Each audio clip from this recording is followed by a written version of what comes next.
안녕하세요. 친절한 영아쌤입니다. 2022년도 이제 얼마 남지 않았는데요. 내년 3월에 초등 입학을 앞두고 있는 예비 초등생 부모님들 기대와 부담이 공존하시는 상태일 것 같아요. 저도 2년 전에 첫째가 초등학교 입학할 때 같은 마음이었고요. 둘째도 이제 초등 입학을 앞두고 있어서 여러모로 생각이 많아지는 시기입니다. 그래서 이번 영상에서는 초등 저학년의 학습의 포인트, 중요한 목표들에 대해서 이야기를 한번 해보려고 합니다. 아이가 초등학교에 입학한다 라고 하는 것은 아이의 사회적인 신분이 학생이 된다는 것을 의미하죠. 학생의 본분은 뭐다? 네, 여러 가지로 사회적인 분위기가 많이 변하긴 했지만 여전히 학생의 본분은 학습, 공부에 포인트가 맞춰져 있죠. 그런데 막상 초등학교 입학해보면 1학년, 2학년 때는 유치원과 비교해서 크게 달라진 점을 잘 느끼지 못하실 거예요. 조금 더 일찍 학교에서 돌아온다, 학교가 마친다 라는 정도만 차이가 있을 뿐이지 아이가 학교에서 기억, 니은, 디귿을 배우고 한 자릿수 더하기 한 자릿수, 두 자릿수 빼기 한 자릿수 이런 것들을 배우다 보니까 유치원과 비교해서 학습의 부담이나 난이도가 크게 올라간 것 같지도 않고 도대체 이 시기를 어떻게 보내야 하지? 라고 하는 고민이 되실 것 같아요. 초등 저학년의 학습 목표 여러 가지로 잡아볼 수 있겠지만 저는 첫 번째로 학습 습관을 잡는 것이라고 생각을 합니다. 공부는 습관이라는 말 들어보셨나요? 기말고사가 끝난 후에도 교실에서 공부를 하는 아이들, 그리고 아침 짧은 자습 시간에도 숙제가 아니라 정말 공부를 하고 있는 아이들, 수능 직전까지 학교에서 자율학습에 참여하는 아이들, 어떤 아이들일 것 같으세요? 대부분의 아이들에게 공부는 재능이 아니라 습관에 가깝습니다.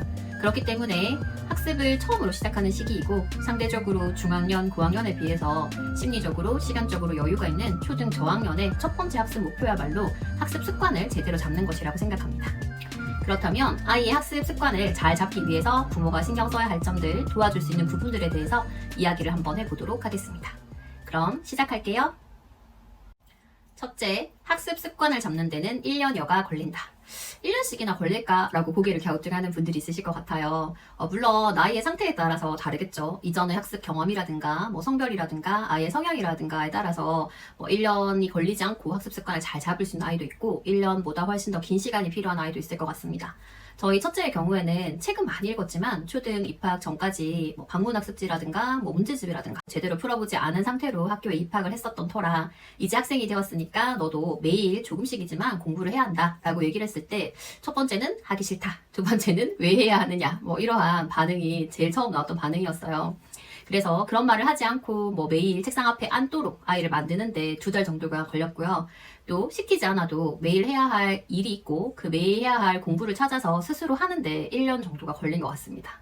처음부터 1년은 걸린다 라는 생각을 가지고 계시면 아이와 함께 스스로 조정을 조금씩 해가시면서 아이가 학습 습관이라고 하는 것을 잡아가는 과정을 여유 있는 자세로 보실 수 있게 될 거예요. 저는 아이가 충분히 할 수 있는 과제인데 이 정도도 아이가 매일 하지 않는다, 스스로 하지 않는다 라고 하는 생각을 했기 때문에 아이를 자주 비난을 했었던 것 같아요. 그러면서 아이도 많은 스트레스를 받고 저도 아이에 대해서 많이 실망을 했었는데 그런 과정은 당연히 아이가 학습 습관을 잡는데 긍정적인 도움은 전혀 되지 않겠죠. 그래서 여유를 가지고 아이를 바라보기 위해서 1년은 걸린다라는 생각으로 봐주시면 좋겠습니다. 두 번째, 하나의 학습 과제는 20분을 넘지 않도록 계획해 주세요. 제가 첫째와 함께 처음 학습을 시작했을 때 제일 이해가 되지 않는 부분 중에 하나가 집중해서 하며 1시간, 1시간 반이면 끝낼 수 있는 서너 가지의 과제를 아이가 3시간, 4시간씩 중간중간에 딴짓을 하면서 한다는 거였어요.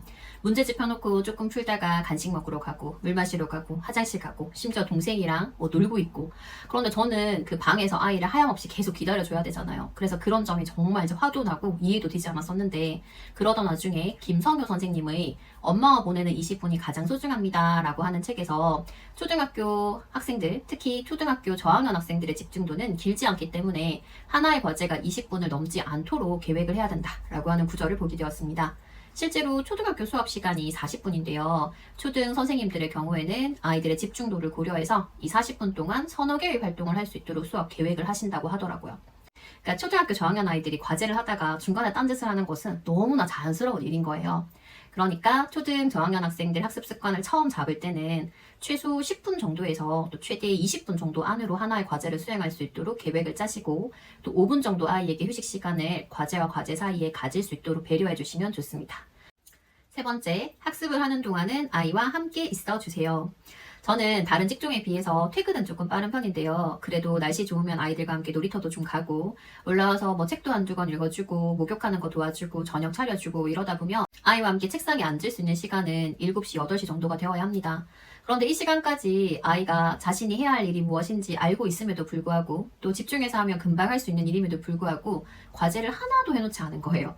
저에 비해서 아이는 오전만 하고 왔으니까 낮에도 시간이 많았고, 또 제가 동생을 잠깐 돌봐주거나 식사 준비를 하거나 하는 와중에도 간단하게 할 수 있는 것들 빨리 좀 하자라고 얘기를 해도 제가 책상에 함께 앉을 때까지 아무것도 하지 않았어요. 그러니까 7시, 8시부터 과제를 시작하면은 중간중간 딴짓하는 것까지 감안하면 늘 9시가 넘어서야 과제가 끝나거나 아니면 과제 일부밖에 수행하지 못하거나 뭐 이런 일들이 비일비재했었습니다. 초기에는. 이 정도는 혼자 금방 할 수 있다 라고 하는 생각은 초등 저학년 학습 습관을 잡는 데는 아무런 도움이 되지 않고 또 적용 가능하지도 않습니다.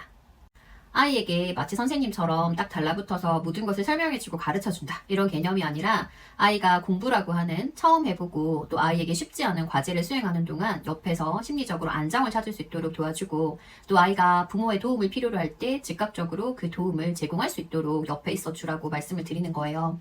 첫째가 이제 조금 적응을 해서 낮 동안 어느 정도 이상의 과제를 수행을 해놓기는 하는데, 꼭 보면은 체크 표시되어 있는 문제들이 있어요. 뭐 엄마와 함께 풀겠다 혹은 모르겠다 라고 얘기를 하는 것들인데, 가만히 보면은 뭐 정말 모르는 경우도 있지만 혼자서 하기에는 과정이 조금 복잡하거나 생각을 많이 해야 하는 문제들은 아이가 체크를 잘 해두더라고요. 네가 어떤 부분에서 막히는지 엄마가 한번 생각해 볼 테니까 어떻게 풀었는지 어디까지 생각했는지 한번 설명해봐 하면 스스로 설명을 하다가 해결을 하는 경우도 있습니다. 또 작은 힌트를 줬을 때 해결을 하는 경우도 있고요. 이걸 저희 집에서는 엄마 매직이라고 부르는데요.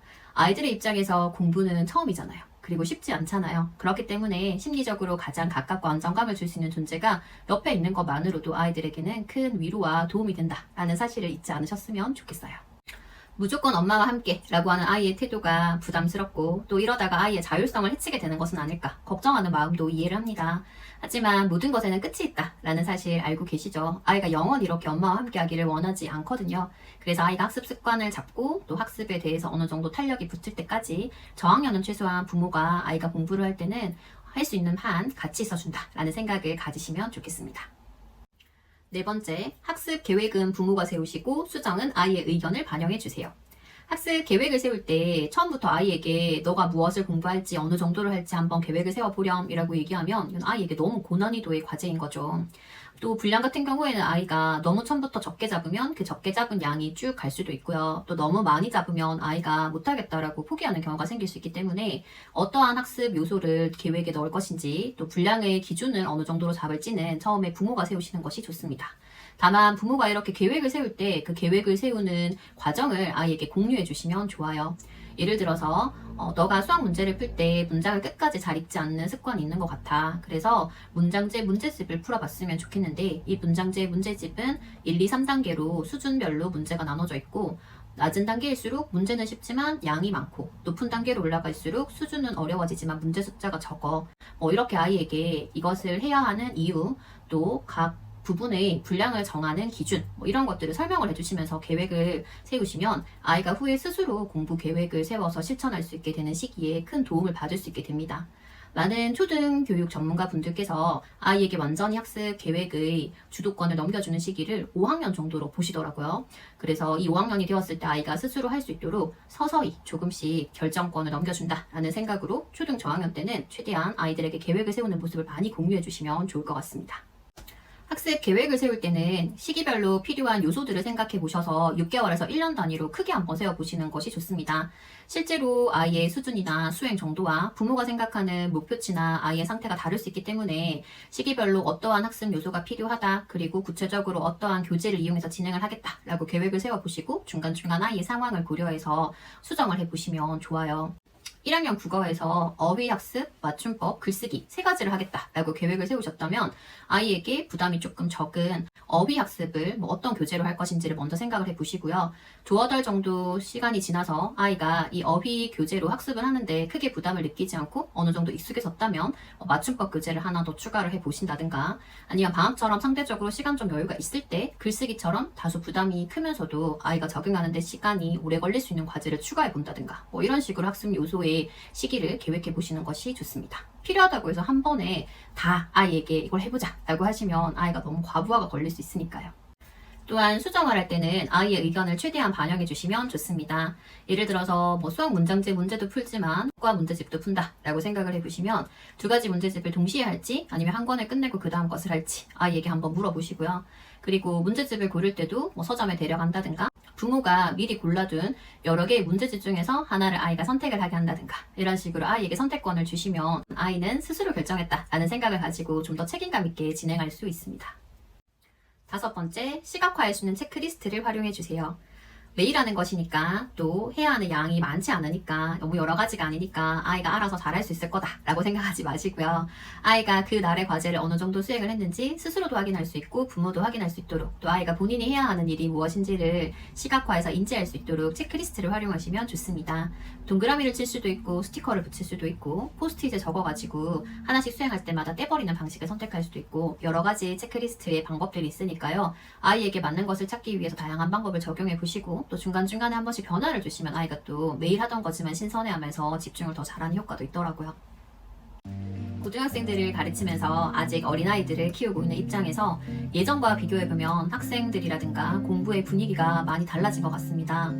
이 학습이 세분화되고 다양화되면서 오히려 취학 전이나 혹은 초등학교까지 아이들의 학습 부담은 더 커진 것 같고요.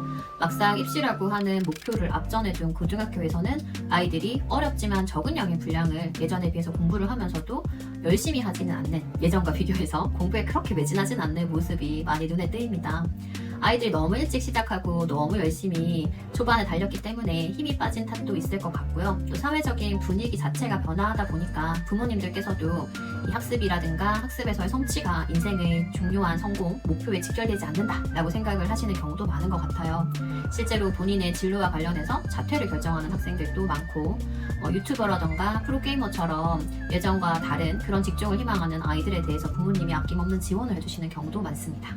하지만 초등 입학을 앞두고 부모의 심정을 솔직하게 되돌아보면 아이가 최소한 12년간 학교 생활을 하면서 성적 때문에 상대적으로 열등감을 느끼거나 스트레스를 받지 않기를 바라는 것이 솔직한 심정일 것 같습니다. 이왕이면 공부를 잘해서 더 많은 기회를 얻고 또 학교에서 성취 경험과 자신감을 얻기를 바라는 것이 부모의 솔직한 심정일 것 같아요. 그래서 이 학습의 처음 시작, 단추를 꿰는 초등 저학년의 학습 목표의 첫 번째로 학습 습관 잡기에 대해서 이번 영상에서는 자세하게 설명을 드렸습니다. 초등 입학을 앞둔 자녀를 지도하시는데 도움이 되셨기를 바라고요. 궁금한 점 있으시면 댓글로 남겨주세요. 좋아요와 구독도 부탁드리고 오늘도 영상 끝까지 함께 해주셔서 감사합니다.